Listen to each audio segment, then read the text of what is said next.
a mature snapper turtle wants to lay its eggs in the spring, it has to leave the water body that it lives in, and sometimes they walk up to a mile away to find a suitable place to lay their eggs. In that process, they usually have to cross at least one road, and unfortunately, in doing so, a lot of them get hit and killed by cars. I recently found such a turtle that was hit, and I stopped to look at it. The front part of the shell was completely crushed, and it was still full of eggs. So I decided to take it home and remove the eggs to see if I could hatch them. And I tried this once before, but I didn't research it that well, and I put them in some dirt, and it didn't work out. So I looked up some videos on YouTube and see what people were saying about it. And what I ended up doing was using a different compilation of people's inputs, and I built an incubator to see if I could hatch the eggs. I recovered about 30 turtle eggs, and I've had them in the incubator for about 2 days now. They take approximately 2 to 3 months to fully develop and hatch, so it's going to be a while before I know if this is successful at all. But what I'm going to do now is show you my incubator setup and how I put it together.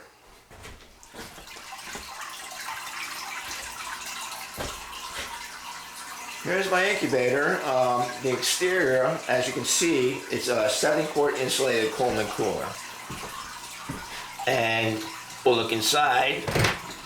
And inside, we have the egg chamber, which is about a 8-quart plastic container. It's got holes in the top of it for a little bit of air circulation.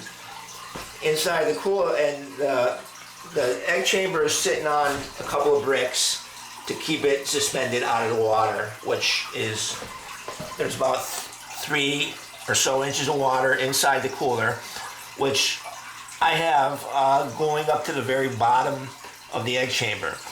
And the black unit is a 50-watt aquarium heater, which is preset to 78 degrees, which the hatching temperature or incubating temperature for the eggs, I've seen anywhere from 70 to 85 degrees or 70 to 80 degrees. And my thermometer says that the internal temperature here is about 76 degrees, which I'm going to go with, although I don't know if it's the most ideal. And here's the egg chamber, which is filled with moistened vermiculite, and then the eggs are suspended about halfway inside the vermiculite, and they each have a black dot on top of them because, from what I understand, is once they start incubating, it's critical that you do not move them.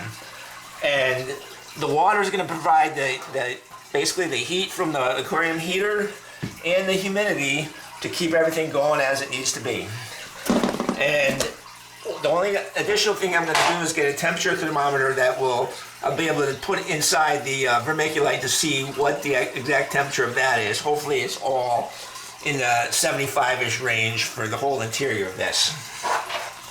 But it's important to not disturb the eggs and or just leave them and disturb them as little as possible. And just from now on, for the next couple months, I'm going to have to monitor it daily and see if the temperature stays constant. And maybe in a few weeks, I'll try to look at the eggs and see if I can notice any type of development in them. But basically, the incubator is fairly easy to put together. You can do it cheaper with cheaper coolers and smaller containers. But I chose vermiculite because it was recommended by a lot of people on YouTube, and it's probably doesn't have a lot of bacteria in it as where soil might. And in a humid, hot environment, if there's bacteria in there, it's going to grow, and a good chance it might destroy the eggs. So, today's June 20th, and I'm going to do a 17-day update on my snap and turtle egg incubation.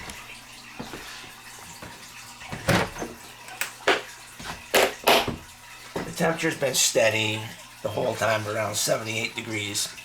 That part's working out, no problem. And so, out of all the eggs, the majority of them look like they're clear and infertile or damaged. But there's 12 or 13 of them that have chalking. Some look like they have complete chalking, some partial chalking, which is the outer shell turns an opaque white, and I guess it calcifies. And the complete chalking should be a good sign of development, although I haven't seriously candled them yet. And the partial chalking may be a sign that they're damaged. But today is Monday, June 26th, and I'm doing an update on the progression of my snapping turtle eggs. I'm down to 12 eggs from 34. Last week I removed 22 of them that showed no development. Out of these 12, I think 10 look good and 2 are questionable. And what I'm going to do is try to candle them tonight and see if I can figure that out. I went through and I candled the 12 eggs, and it looks like all of them have some sort of blood vessel development in them. Not any truly discernible growth, but definitely some blood vessels. So again, I'm 22 days in, so I gotta check and see if I can figure out what level of, what stage of development they should be looking like at 22 days. And so I'm gonna wait at least another week before I check them again after I do some research. Today is July 26th. It's day 52 of incubation. I waited so long between updates because what I realized is the development of these eggs is just very incredibly slow. And I may have as much as 30 days more to go. I don't think it'll be quite that long. Last night I removed one of the eggs that was suspect, so I'm down to 11 eggs. And what I can say about the remaining 11 is when I candle them, they either have relatively healthy blood vessels visible, or I can see an embryo in there, probably smaller than the size of a dime, maybe about the size of a dime. And sometimes I can see them move. So I'm confident that at least 10 of these eggs, hopefully all 11, are viable. Today is Monday, August 21st. The eggs have been incubating for about 77 days now, and I was starting to lose hope. Even though I've been looking at them and trying to watch their development, it gets to a point it's difficult to do.